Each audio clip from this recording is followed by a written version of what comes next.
Hello दोस्तों, कैसे हैं आप सब। स्वागत है आप सभी का कॉमिक वर्ल्ड चैनल पर। तो चलिए दोस्तों, शुरू करते हैं राज कॉमिक्स में बाकेलाल सीरीज का कॉमिक सांप का टोकरा का दूसरा और अंतिम भाग। अब जब तक तुमसे कोई मांगेगा नहीं, ये टोकरा तुम्हारे सिर पर ही रहेगा। अच्छा बाकेलाल, मैं चालूस हूँ। अब तेरा क्या होगा बाकेलाल? पता नहीं बाकेलाल का क्या होने वाला था, क्योंकि उसे मिल चुका था सांप का टोकरा। बाकेलाल, जो हो गया हो गया। चल आजा, मेरी पीठ पर बैठ जा, मैं तुझे वापस महल पहुंचा दूं। घोड़े के पीछे मत जाइयो बाकेलाल, ये तो लत्ती मार देगा। मैं पैदल ही जाता हूँ, इसका कोई भरोसा नहीं, कहीं जोर से पटक ही ना दे। अब सांप के इस टोकरे से छुटकारा कैसे मिलेगा? अरे ये तो पैदल ही जा रहा है, तो फिर ठीक है, मगर पहले तो मैं ही पहुंचूंगा। उधर महल में राजा विक्रम सिंह व अन्य मंत्री बेसब्री के साथ बाकेलाल व चेतक के लौटने की प्रतीक्षा कर रहे थे। महाराज, घोड़ा चेतक आ गया, मगर बाकेलाल क्यों नहीं आया? कहीं उसे शेर तो नहीं खा गया? मैंने तो सिर्फ शंका प्रकट की है। बाकेलाल कहाँ रह गया? दान कार्यक्रम में पहले ही काफी विलंब हो चुका है। बाकेलाल आ गया, बाकेलाल आ गया। क्या? लगता है शेर भी नहीं पचा पाया कमबख्त को। बाकेलाल सचमुच आ गया था, मगर सांप का टोकरा चुपके से अपने कक्ष में रखने के बाद। बाकेलाल, दान देने चलना है कि नहीं? मुद्राएं लेकर जल्दी वहां पहुंचो, क्योंकि कोषाध्यक्ष के छुट्टी पर होने के कारण राजकोष की जिम्मेदारी आजकल तुम्हारे ही कंधे पर है। जल्दी आओ, सब बाहर हमारा इंतजार कर रहे हैं। टोकरे का मुंह खोलना भी उचित ना होगा, इसलिए मैंने उसे अपने कक्ष में छिपा दिया है। बाकेलाल मुद्राएं लेने राजकोष की ओर चल पड़ा, मगर एकाएक ही कुछ सोचकर बाकेलाल मनी मन उछल पड़ा।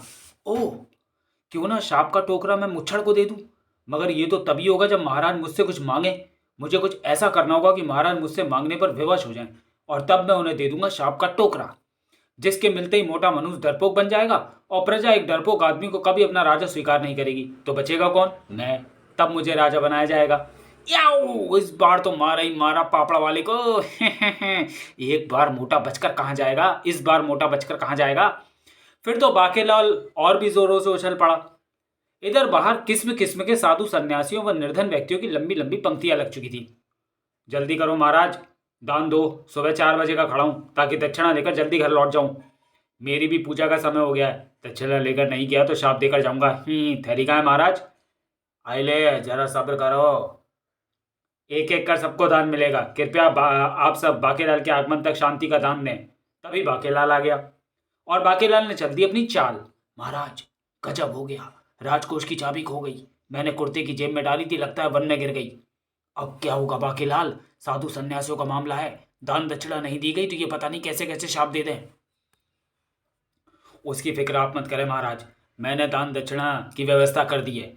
वो देखिए, दान दक्षिणा का सामान लिए चले आते दास दासियां। वाह! इस प्रकार आरंभ हुआ दान कार्यक्रम। ये क्या महाराज, सिर्फ धोती? कम से कम एक अंगोछा भी तो साथ में दिया होता। अंगोछा अगली बार दे देंगे, अभी इसी से काम चलाओ। अरे, ये तो मेरे दहेज की धोती है महाराज, ये मैं नहीं देने दूंगी। शाप देना ही पड़ेगा महाराज। महल में जितनी भी धोतियां हैं, पहनी हुई समेत, उनमें थोड़ी देर बाद आग लग जाएगी। नहीं। वाह! महामंत्री, महल में ऐलान कर दो कि जिस किसी भी दास दासी ने धोती पहन रखी हो, वो तुरंत कोई दूसरा वस्त्र धारण कर ले। ऐसा करना निहायत जरूरी हो गया है, वरना धोती के साथ साथ उसे धारण करने वाला भी चल जाएगा। काश मोटे ने भी धोती पहनी होती। इस खबर से भयंकर सनसनी मच गई। भागो, पता नहीं कब हमारी धोतियों में आग लग जाए। महारानी जी, कृपया आप भी भागें। तभी, महाराज, मेरा नाम 7.5 ही है। मुझे दान में हर चीज 7.5 चाहिए, जैसे 7.5 किस्म के वस्त्र, 750 सेर अनाज, 7.5 लाख मुद्राएं, 7.5 प्रकार के फल, 7.5 प्रकार के सूखे मेवे। जल्दी लाओ, वरना 7.5 ही चढ़ा दूंगा। बाकीलाल, अब क्या करें? अब जो करेगा यही ऋषि करेगा महाराज, क्योंकि आप तो जानते ही हैं कि राजकोष के दरवाजे पर जो विशाल घड़ी ताला जड़ा हुआ है, वो आपके पिताश्री के गुरु द्वारा अभिमंत्रित किया गया। उसे सिर्फ उसकी चाबी से ही खोला जा सकता है, अन्यथा पूरा राजकोष ही गायब हो जाएगा। अब तो हम ऋषि 7.5 को एक ही वस्तु दे सकते हैं, 7.5 बार इनकार। क्या कहा? इनकार? राजा विक्रम सिंह, यह कहकर तूने मेरा अपमान किया है। मैं तुझे शाप देता हूं कि तेरे शरीर के 7.5 अंग सड़ जाएंगे। ठहरिए ऋषि महाराज, बाकेलाल ने तो मुझे सिर्फ राय दी है, किंतु मैंने उसकी राय नहीं मानी। हम आपकी सारी दक्षिणा का प्रबंध अभी करवाते हैं। तो फिर ठीक है, मैं अपना शाप वापस लेता हूँ। एक मैं ही ऐसा ऋषि हूं जो शाप देकर वापस भी ले सकता हूं। क्योंकि कभी लगता ही नहीं। तभी, महाराज, शेष दान मैं स्वयं अपने प्रबंध में करवाता हूं, आप ऋषि 7.5 का इंतजाम करें। ठीक है प्रबंध मंत्री। इधर प्रबंध मंत्री बाकी चीजों को दान में देने के प्रबंध में लग गया, जबकि इधर महाराज, बाकी सब चीज़ों की व्यवस्था तो हो जाएगी, मगर ऋषि साढ़े साथी की धन की मांग पूर्ण करने का एक ही तरीका है कि महल के सभी कर्मचारियों से धन मांगा जाए। मैं कहूँगा तो कोई नहीं देगा। आप स्वयं एक एक मंत्री, दरबारी व मेरे पास मांगने आए। 7.5 लाख मुद्राएं ऐसी इकट्ठी हो सकती हैं। जल्दी करो महाराज, अधिक समय नहीं है मेरे पास। मरता क्या ना करता विक्रम सिंह को मंगता बनना ही पड़ा। सेनापति, थोड़ी सी स्वर्ण मुद्राएं देना, कल परसों लौटा दूंगा। महाराज, मेरे पास तो सिर्फ एक है, गरीब आदमी हूं, आप ये रख लें। अगर सेनापति राजा के काम नहीं आएगा तो कौन आएगा? नारा मंत्री, तुम्हारे पास कितनी है? मेरे पास 2 थी, मैं सुबह अपनी बीवी को दे आया। इसी बात पर बोलो। चलो छोड़ो, पहले पैसे इकट्ठे कर लो, फिर बुलवाऊंगा। पूरे राज दरबार की खाक छानने के बाद अंततः राजा विक्रम सिंह पहुंचे बाकेलाल के पास। बाकेलाल, राज दरबार के मंत्रियों व दास दासियों से कुल 7.5 मुद्राएं इकट्ठी हुई हैं। उम्मीद है बाकी की तुम दे दोगे। लाओ जल्दी दो, भगवान तुम्हारा भला करेगा। वाह, बन गया मेरा काम। अभी लाया महाराज। थोड़ी ही देर बाद जब बाकेलाल वापस लौटा तो, ये लीजिए महाराज, आपने मांगा तो मैंने आपको दिया। सांप के टोकरे से पिंड छूटा। अरे, टोकरा भर स्वर्ण मुद्राएं, इतनी तुमने कब इकट्ठी की? तभी राजा विक्रम सिंह के मुंह से निकली भयंकर चीख, बाकेलाल, मधुमक्खी, बचाओ बाकेलाल, ये मुझे काटने आ रही हैं। चल हट शैतान मक्खी। ओह, सांप का टुकड़ा राजा के पास जाते ही राजा डरने लगा। बाकेलाल ने मक्खी को मार भगाया। किंतु महाराज, एक बात तो है, इतनी सारी मुद्राओं से प्रजा के कल्याण के कई कार्य हो सकते हैं। हम ये मुद्राएं ऋषि साढ़े साथी को क्यों दें? नहीं नहीं, दे दो, हमें सांप से बड़ा डर लगता है। आप भी बेकार ही डर रहे हैं महाराज। उससे जाकर कह दीजिए कि इतनी मुद्राएं नहीं मिलेंगी, जो करना हो कर ले। ऐसे तो चल ली राजागिरी। नहीं, मुझे डर लग रहा है, तो फिर आपकी तरफ से मैं कह दूंगा। फिर जैसे ही दोनों बाहर निकले, चलिए महाराज, मुख्य द्वार तक जाने के लिए जल्दी से घोड़े पर बैठ जाइए। नहीं, मैं पैदल ही जाऊंगा, घोड़ा मुझे गिरा देगा। ठीक है महाराज, आपको घोड़े से डर लग रहा है तो पैदल ही चाहिए। बाहर ऋषि साढ़े साथी आपकी प्रतीक्षा कर रहे होंगे शाप देने के लिए। महाराज, घोड़े से डर गए? फिर बाहर आकर बाकेलाल ने वैसे ही किया, जिसे सुनते ही ऋषि साढ़े साथी का पारा 7वें आसमान पर जा पहुंचा। महाराज, ऐसा तो साहस! अब तो आपके 7.5 अंक सड़ते देखकर ही मैं यहां से जाऊंगा। महाराज, डर क्यों रहे हैं? आगे आकर शाप तो ले लीजिए। महाराज, भयभीत क्यों हो रहे हैं?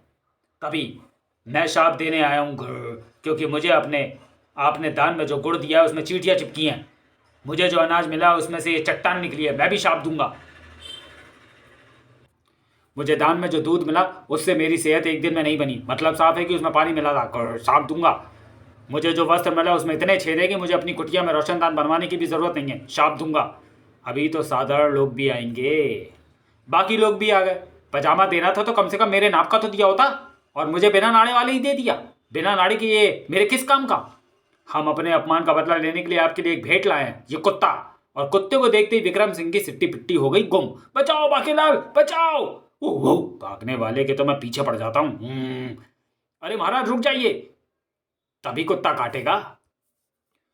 खोजा जल्दी से विक्रम सिंह के निकट जा पहुंचा। आए ले, मैं आपका अंगरक्षक हूं महाराज, मेरे होते ये कुत्ता आपको नहीं काट पाएगा। इससे पहले मैं ही इसे काट डालूंगा। हैं, देखा कैसे भागा? तलवार, इसे दूर करो। महाराज, एक तलवार से भी डर गए। यह खुशखबरी देने खोजा जा पहुंचा राजा सनकी सिंह के दरबार में। महाराज, मुबारक हो, विशालगढ़ का राजा विक्रम सिंह तलवार से बहकाने लगा है। यही अवसर है जबकि आप उससे गिन गिन कर बदले ले सकते हो। हम अदला जरूर लेंगे। अदला नहीं महाराज, बदला। हाँ हाँ भाई, हमारी सलवार लाओ। सलवार नहीं दे, तलवार। जैसे ही खोजा वहां से वापस जाने के लिए मुड़ा, पर गुप्तचर जाते आते एक गडेरी तो हिलाते जाओ। बिना रस की खानी है तो बोलो, वरना रास्ता नापो। हिलाते नहीं महाराज, खिलाते जाओ कहिए। और फिर जल्दी सनकी सिंह भी अपनी सेना लेकर चल पड़ा विशालगढ़ की ओर।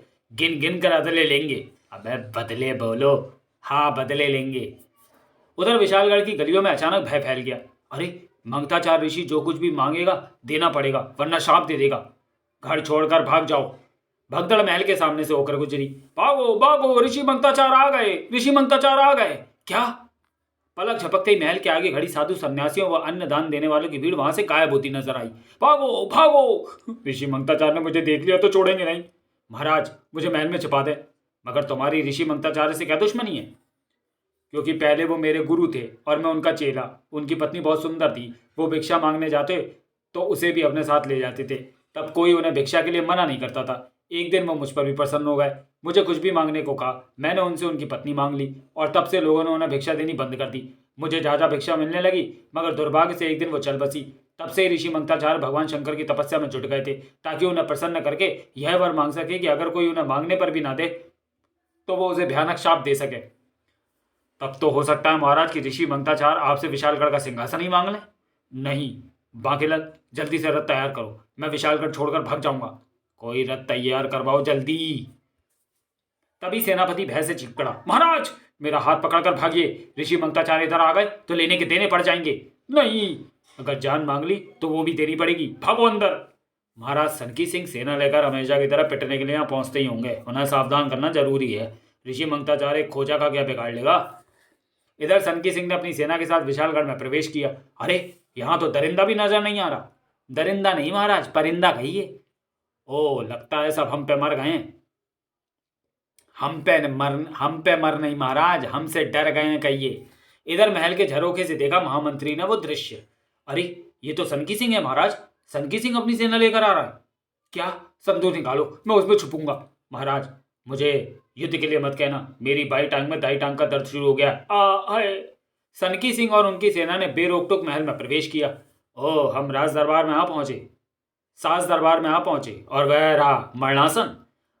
साज नहीं महाराज, राज दरबार, और मरणासन नहीं, राज सिंहासन। जबकि इधर एक सैनिक घबराया हुआ उस कक्ष में पहुंचा। महाराज, महामंत्री जी, बांकेलाल जी, सनकी सिंह ने आसन ग्रहण कर विशालगढ़ पर कब्जा कर लिया है। बेवकूफ, जल्दी से छुप जा, ऋषि मंगताचार्य आ रहे हैं। ऋषि मंगताचार्य? ओह, तब तो यहीं कहीं छुप जाता हूं। इधर विशालगढ़ का सिंहासन पाकर बल्लियों उछल रहा था सनकी सिंह। न तीर चली न तलवार, और सिंहासन मेरा हो गया। मुझे पता ही नहीं था कि मैं इतना बहादुर हूं। अरे महाराज, एक कमाल और हो गया। प्रसन्नता के आवेश में इस बार आपने एक भी शब्द गलत नहीं बोला। मगर तभी वहां प्रवेश किया घबराए हुए। महाराज, जान बचानी हो तो पिछले दरवाजे से भाग जाइए। क्या मतबल नहीं महाराज, मतलब ये कि ऋषि मंगताचार्य महल में प्रवेश कर चुके हैं। क्या? ऋषि हंगताचार्य? हंगता नहीं महाराज, मंगताचार्य। ओ मंगताचार्य, जो कुछ भी मांग ले देना पड़ेगा। जागो नहीं बे, भागो, मैं भी छुपूं। मगर अब ऋषि मंगताचार्य को अंदर आने से भला कौन रोक सकता था। महाराज कहाँ छिप गए? मैं तुमसे विशालगढ़ का राजपाट मांगूंगा और सारे मंत्रियों व दरबारियों से भी कुछ ना कुछ मांगूंगा। मैं सेनापति हूँ। बांकेलाल के साथ महाराज उधर पलंग के नीचे छुपे हुए हैं, संदूक बंद कर दें। और फिर मैंने आपको ढूंढ लिया महाराज, भिक्षामी दे, और भिक्षा में मुझे चाहिए। अगर इसने विशालगढ़ का राजपाट मांग दिया तो फिर तेरा क्या होगा बांकेलाल? मगर इससे पहले कि ऋषि मंगताचार्य आगे कुछ कह पाते कि बांकेलाल तेजी से विक्रम सिंह के कान में फुसफुसाया, महाराज जल्दी से ये टोकरा ऋषि मंगताचार्य को दे दें। उस वक्त चूंकि कुछ भी पूछने या समझने का समय नहीं था, अतः विक्रम सिंह ने वही किया जो बांकेलाल ने कहा। ये लीजिए ऋषि महाराज, ये टोकरा हम आपको भिक्षा में देते हैं। ये तो वही टोकरा जो मैंने राक्षस मामूली को दिया था। हाँ, ये शाप का टोकरा वही है जो जिसके पास होता है वो किसी भी चीज से डरने लगता है। इसे मैं राक्षस मामूली से छीन लाया था, क्योंकि मुझे तुम्हारे कुत्सित इरादों का समय रहते पता चल गया था। भगवान शंकर ने मुझे तुम्हारे विषय में सपने में बताया था। हाय रे फूटी किस्मत, आज तो खुद ही अपने पाँव पर कुल्हाड़ी चलानी पड़ी। भगवान शंकर ने मुझसे धोखा किया, उधर मुझे वरदान दिया और तुम्हें चुगली कर दी। अब जब तक ये टोकरा मेरे पास रहेगा मैं किसी को भी शाप नहीं दे सकता, क्योंकि जहाँ ये टोकरा होता है सारे शाप इसी में चले जाते हैं। ओह, तो इसी टोकरे के कारण मैं भय खाने लगा था। हाँ महाराज। तभी महाराज, ऋषि के शाप से हमारी धोतियां तो जली नहीं और मेरे 7.5 अंग भी नहीं सड़े। हाँ, क्योंकि सारे शाप महल में मौजूद इस टोकरे में चले गए थे। महाराज, यहाँ आकर मेरी आंखें खुल गई हैं। अब मैं बदला नहीं लूंगा, क्योंकि मैं एक नेक इंसान बन चुका हूँ। आप मुझसे वर मांगिए, मैं जरूर दूंगा। मेरे विचार में हमारे पास भगवान का दिया सब कुछ है, आप अपनी तशरीफ का टोकरा ले जाएं। और तभी महाराज, राजकोष के ताले की चाबी मिल गई, शौचालय में रखे पानी के डिब्बे में पड़ी थी। और तब पुच्ची। महाराज जल्दी करिए, चेतक फिर अड़ गया है, बांकेलाल जी को उसे लेकर जंगल जाना पड़ेगा। समाप्त। तो चलिए दोस्तों, वीडियो को यहीं समाप्त करते हैं और मिलते हैं बांकेलाल सीरीज की अगली कॉमिक्स टोटकेबाज में। तब तक के लिए धन्यवाद।